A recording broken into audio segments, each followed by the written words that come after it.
For about 3 weeks now, I've been putting some photographs up on Facebook quite regularly, daily. It's regular.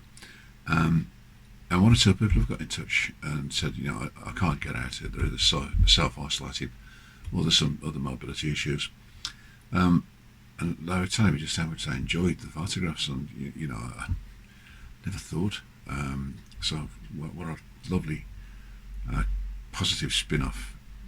Anyway, all of this have been taken within the confines of Baggeridge Country Park in Lower Gawdle, and I never for a minute now while I'm up there I'm anything less than grateful that it's so close to me, and it can be used. I just hope that we can get through this current situation as soon as it's possible, and that more people can get out and maybe just enjoy the things that are seen here. But rambling on a bit here, so enjoy what you're seeing, and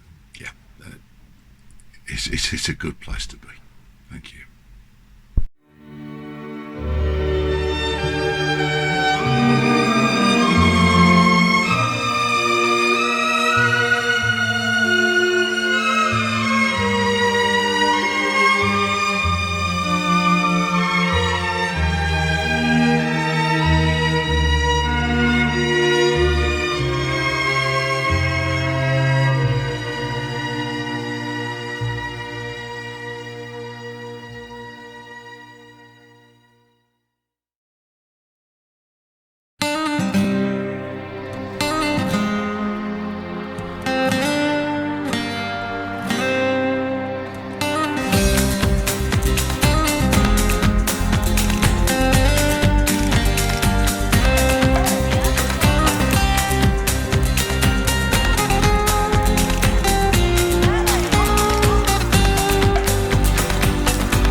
Okay, hope you enjoyed it. Thanks for watching. Bye.